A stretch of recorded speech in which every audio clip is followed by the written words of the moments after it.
Bonjour à tous et bienvenue dans Église du Monde. Cette semaine, à l'occasion du voyage du pape en Afrique, coup de projecteur sur un pays africain, le plus grand pays africain, le Soudan. On en parle beaucoup dans l'actualité depuis plusieurs semaines. Ce pays musulman a une forte minorité chrétienne, des chrétiens qui sont en danger. C'est ce qu'on va voir dans cette émission. Et puis le Soudan, vous le savez, le théâtre de l'un des plus grands drames de ce début du XXIe siècle, la guerre civile au Darfour, 300 000 morts et des millions de déplacés depuis plusieurs années. Situation qui risque encore de s'aggraver depuis la récente expulsion de nombreuses ONG par le président soudanais.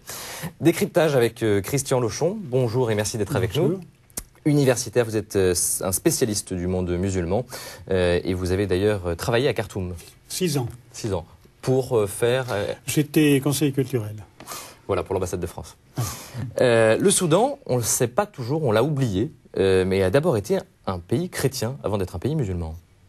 En effet, c'est-à-dire après l'époque pharaonique, il se trouve qu'un des eunuques de la reine Candace, qui était une reine du Soudan, se trouve à Jérusalem, se fait baptiser. Et c'est donc dès le 1er siècle. Mais en fait, la christianisation va se faire à partir du 4e siècle, et notamment non pas à partir de l'Égypte, mais à partir de Constantinople. C'est pour ça qu'il y aura également des prêtres qui viendront de Syrie, et une partie des chrétiens sera syriaque, notamment, et parfois monophysite. Et puis, on a découvert cette richesse de ces chrétiens, lorsqu'il y a eu le lac Nasser qui a été construit donc à la frontière entre le Soudan et l'Égypte, et ont dû être recouvertes des dizaines d'églises de Nubie. C'est le père Vantini qui s'en est occupé. On a récupéré toutes les fresques de ces églises avec de merveilleuses Vierges Marie, et tout cela est déposé au musée national de Khartoum. C'est bien que quand on visite le musée national de Khartoum, au premier étage, l'ensemble de l'étage est consacré à ces fresques. Les musulmans sont arrivés après? Alors, les musulmans sont arrivés après. Ils sont arrivés au Soudan, voyez-vous, ils sont arrivés, il faut quand même penser qu'on s'embarque du Soudan pour aller à la Mecque. Donc, on est proche de la Mecque. Donc, automatiquement, il y aura une islamisation. Mais ça a été une islamisation qui ne s'est pas faite par la guerre. Elle s'est faite par des commerçants qui sont arrivés peu à peu. Et la dernière église, pratiquement, a été fermée au XIVe siècle. C'est-à-dire qu'en fait, à peu près au XIVe siècle, il y avait une grande partie de chrétiens. Un mot sur le paysage ethnique du pays. Il y a beaucoup d'Arabes et ce qu'on appelle des Noirs au Soudan. Comment se compose le paysage ethnique? Je ne sais pas comment n'est pas les facile. définir. Ça n'est pas facile parce que beaucoup d'Africains se prétendent arabisés ou se prétendent descendants d'Arabes. Et donc il y a une progression, notamment dans la couleur. Il y a des métis, bien sûr, arabo-africains, qui se trouvent surtout dans le nord du pays. Et puis, pour des régions qui sont, dans les régions du sud, qui sont très difficiles d'accès, les Africains sont restés, mais sont restés avec une religion africaine, c'est-à-dire, en fait, une religion qui n'avait pas été touchée par le christianisme. Le christianisme était dans la partie nord, c'est-à-dire donc Khartoum n'existait pas encore, ça sera construit au XIXe siècle, mais il y avait Soba, qui était donc la capitale de la Nubie du Sud, qui se trouvait donc dans cette région, au confluent des deux Nils. Et c'est là où l'on retrouve énormément d'églises. La christianisation donc va être stoppée, ou le christianisme va être stoppé à partir du XIVe siècle. Il va y avoir une dynastie locale, la dynastie des Founj, qui s'appuie beaucoup sur des confréries musulmanes. Les confréries, contrairement aux islamistes, sont assez ouvertes et proches d'ailleurs des chrétiens. Enfin, il n'y a pas une animosité. Et puis, ce christianisme, va disparaître de lui-même, mais simplement les Éthiopiens vont essayer de traverser le Soudan pour se rendre à Jérusalem. Ça sera difficile. C'est en 1821, avec l'invasion égyptienne de Mohamed Ali, qui va donc annexer le Soudan. Et à ce moment-là, avec tout naturellement l'armée égyptienne, un grand nombre de Coptes vont venir, donc de chrétiens, de Coptes venant d'Égypte, dans l'armée égyptienne. Et à ce moment-là, c'est exactement comme ce qui se passe en Égypte, il va y avoir une facilité qui est donnée aux prêtres et aux missionnaires, notamment les missionnaires cambodgiens, qui seront des missionnaires spécialisés sur le Soudan, et donc il va y avoir une christianisation. Cette christianisation va s'arrêter net en 1882, au moment de la révolte du Mahdi, qui va chasser les Égyptiens, mais qui va obliger les chrétiens locaux donc à devenir musulmans. Et c'est seulement en 1898, avec la reconquête du Soudan par la Grande-Bretagne, qu'il y aura à nouveau une troisième christianisation. Voilà. Alors je vous propose maintenant de découvrir le paysage religieux du pays aujourd'hui. Quelle est la place des chrétiens au Soudan? Explication de Sophie Lenné sur des images du Secours catholique. Le Soudan, le plus grand pays d'Afrique, souffre de multiples divisions religieuses, ethniques et socio-économiques. En raison de l'instabilité du pays, les chiffres sont difficiles à établir. Le pays compterait environ 70% de musulmans et 16% de chrétiens, localisés surtout dans le sud du pays. Ces derniers ont particulièrement souffert de la guerre civile qui a débuté en 1983.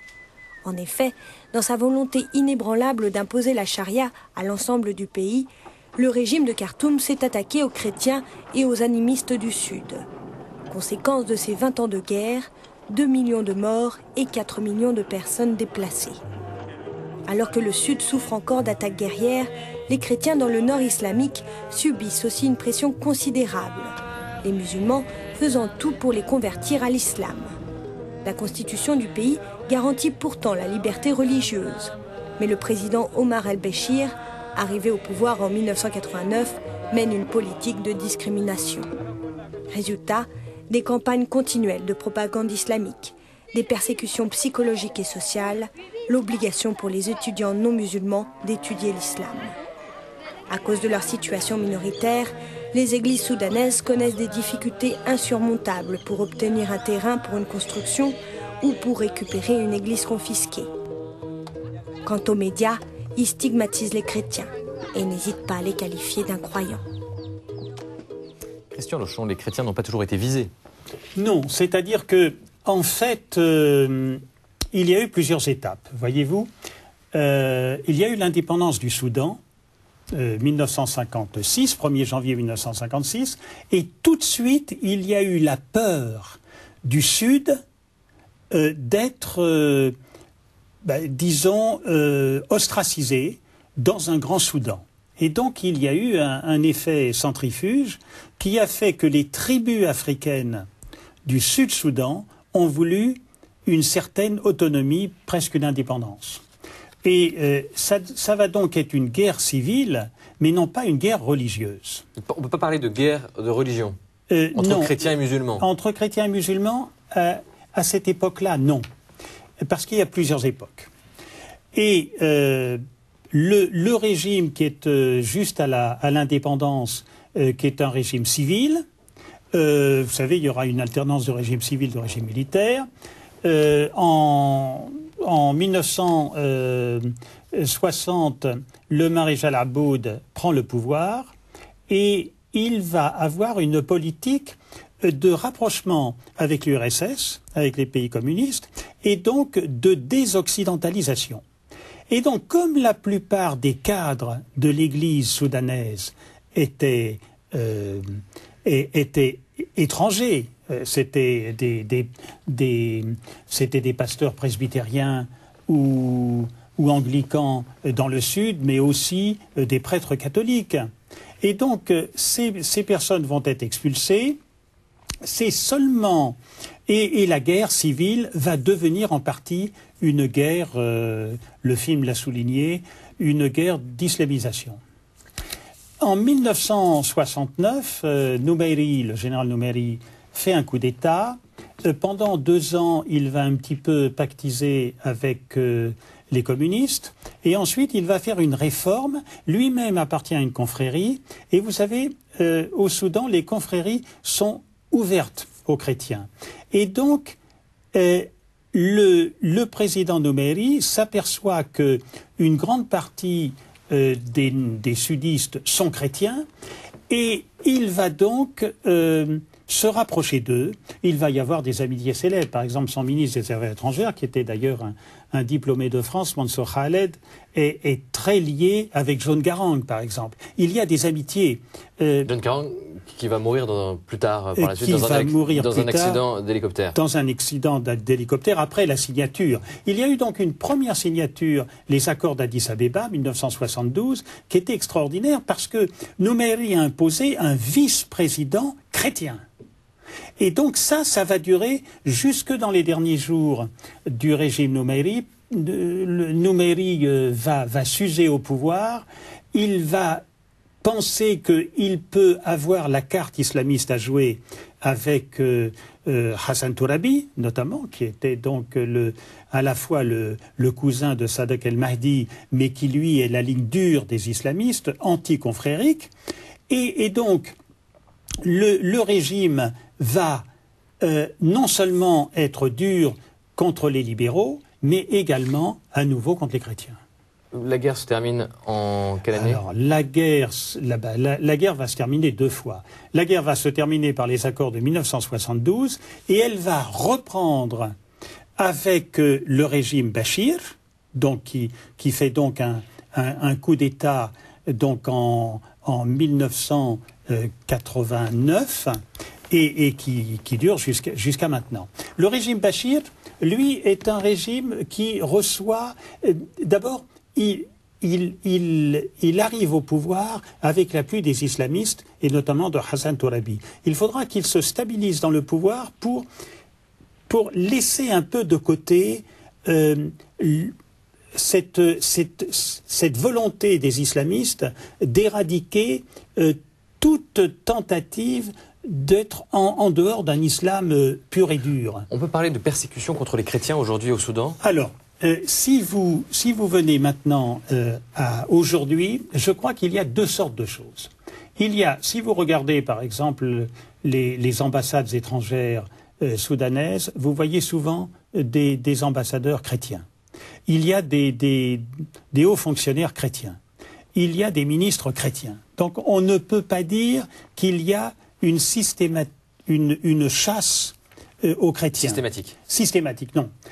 En plus, il faut bien penser qu'il y a eu des populations du Sud qui se sont déplacées à Khartoum. Si vous allez à Khartoum aujourd'hui, vous verrez un très grand nombre, et dans les régions du Nord, un très grand nombre de chrétiens qui ont échappé du Sud à la guerre et qui sont installés là. Donc, c'est un pays, en fait, qui est polyculturel. Mais le problème, ça a été l'islamisation du pouvoir qui a fait qu'une partie du pouvoir qui soutient, de ceux qui soutiennent le régime Bachir, est assez, disons, wahhabiste. Vous le savez bien que Ben Laden a été pendant un certain temps s'est réfugié et a été soutenu par les Soudanais qui l'ont fait partir au bout d'un certain temps. Mais si vous pensez, parce que ça a été cité tout à l'heure pour le Darfour, alors si vous pensez au Darfour, naturellement, là, nous n'avons rien à voir avec les chrétiens. Donc, il n'y a pas de chrétiens au Darfour. Parce qu'on l'entend parfois, on dit que c'est une guerre entre chrétiens et musulmans au Darfour. Non, parce que c'est une guerre entre musulmans. Je voudrais bien que ceux qui me disent que c'est une guerre entre chrétiens et musulmans me disent où sont les chrétiens. Parce que j'ai visité le Darfour. Il y a pratiquement pas de chrétiens. Il y a quelques commerçants chrétiens dans les villes, El Fachor, Niyala, mais c'est tout. Simplement, là, vous retrouvez l'hégémonie des habitants du Nil central. Et là, c'est une question, je dirais, de degré de perception de l'islam. C'est-à-dire, vous avez donc les vous parliez d'arabisé tout à l'heure. C'est vrai. C'est-à-dire qu'en fait, ceux qui habitent sur le Nil se considèrent comme très arabisés, donc très islamisés, et ils considèrent les habitants de l'Ouest, c'est-à-dire pas seulement du Darfour, mais d'El Obeid, c'est-à-dire toutes les provinces qui sont à l'ouest du Nil sont considérées, d'ailleurs, celles qui sont à l'est. Vous savez, il y a un certain mépris pour les populations qui se trouvent, par exemple, à la frontière érythréenne, etc. C'est-à-dire, seuls se considèrent comme vrais musulmans ceux qui habitent de Khartoum, disons, jusqu'à la Nubie. Voilà. D'accord. Ça, c'est pour le conflit du Darfour. Oui, pour le conflit du Darfour, absolument. Alors, on va passer à une autre problématique qui est étonnante et tragique au Soudan. Il y a encore des esclaves au Soudan, une réalité quotidienne parmi les milliers d'esclaves soudanais. Et bien, beaucoup de chrétiens. Regardez cet extrait de documentaire de l'aide à l'Église en détresse.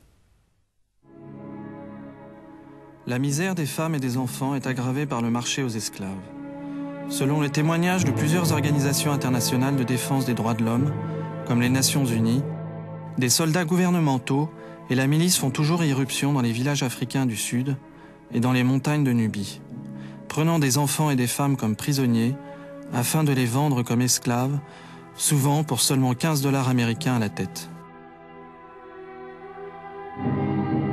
La conférence épiscopale au Sud-Soudan a déclaré que le commerce des esclaves est une honte nationale, symbole du grand génocide des Africains par les Arabes. Il vaut la peine de mentionner le fait que Abid, le terme arabe désignant la race africaine, signifie esclave. Beaucoup de chrétiens sont des esclaves encore aujourd'hui ? Oui, alors, il est exact qu'il y a des exactions des militaires. Je crois qu'elles diminuent actuellement, mais c'est intéressant parce que on parlait du Sud et de la Nubie. Or, en Nubie, il y a quelques chrétiens, mais ce ne sont pas des chrétiens ce sont des animistes. C'est-à-dire que vous avez une extraordinaire culture nubienne qui n'est pas du tout islamique ni islamisée. Vous savez, ce sont des personnes qui se peignaient le corps, vous savez, qui avaient les luttes nubiennes, alors non pas de la Nubie du Nord, mais de Jebel Nouba, c'est-à-dire les monts Nouba, qui a donné aussi le mot Nubie. Et donc, les militaires, effectivement, ça c'est la pauvreté, naturellement, qui en est la pauvreté des uns et la pauvreté des autres, qui en est la responsable. C'est-à-dire que vous avez effectivement, profitant de leur possession d'armes, cette armée nationale devient une armée d'occupation et profite bien sûr d'enlever des enfants ou d'enlever souvent des femmes. Il faut bien penser que pendant la guerre, il y a eu beaucoup d'hommes qui ont été tués et donc il y a plus de femmes et d'enfants laissés seuls. Vous imaginez bien que si les tribus du Sud étaient restées dans leur vivacité première, il n'y aurait pas ces exactions. On ne pourrait pas confisquer comme ça. Alors, ça se passe dans des coins reculés. Il y a eu toute une polémique qui a eu lieu, mais là, je crois que on accuse assez rapidement l'islam. Il est vrai que dans le Coran lui-même, il est demandé que les esclaves ne soient pas musulmans. C'est-à-dire si un non-musulman devient musulman, il ne peut plus être esclave. Et donc je crois que profitant de cette possibilité que le Coran offre, vous pensez qu'il y a de mauvais musulmans qui profitent de ça, malheureusement. Mais je crois que l'AED fait un travail extraordinaire. Le Secours catholique l'a fait. Je crois qu'il y a eu le père Hubert Barbier, vous savez, a été quelqu'un d'absolument extraordinaire. Ça. Le docteur Ostrovsky aussi. tous les livres que nous avons vus sortir là-dessus, et notamment l'ancien vice-président Abel Allier, ont beaucoup insisté sur cet esclavagisme nouveau que tous regrettent, bien sûr. En tous les cas, malgré l'esclavagisme, malgré les guerres, malgré les persécutions, eh bien, l'Église catholique, elle, est très dynamique dans le pays. Regardez cet extrait de documentaire.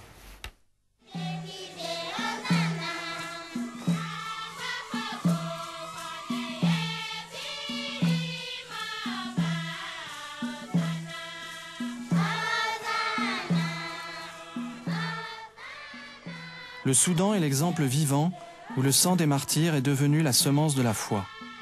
Malgré la violence, la misère et la souffrance, la persécution du peuple soudanais a engendré un retour à l'Église.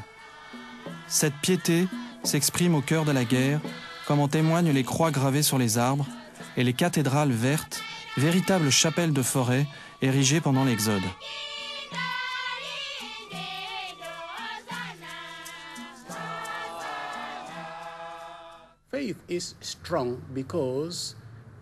La foi est forte car elle est attaquée. La foi chrétienne au Soudan est attaquée par l'islam avec véhémence. Les gens doivent se défendre car ils ne veulent pas être islamisés. Ce désir les conduit au besoin d'en apprendre plus sur la foi chrétienne et d'approfondir leur connaissance de la Bible.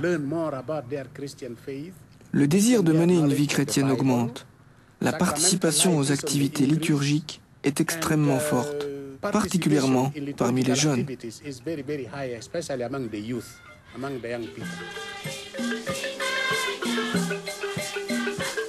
Comment elle va, cette église, malgré toutes ces difficultés? Écoutez, moi je suis très ému de voir ça parce que je me rappelle à Juba avoir assisté à un office, à une messe, et puis au moment d'élévation, vous savez, les fidèles applaudissent parce que c'est le Christ qui apparaît. Et je trouve qu'il y a une façon, une culture de tous les frères chrétiens dans le monde qui l'assimilent à leur propre culture. C'est extraordinaire. Par exemple, il y a 2 ans, j'étais revenu à Khartoum et j'assistais à la messe le dimanche dans une belle église.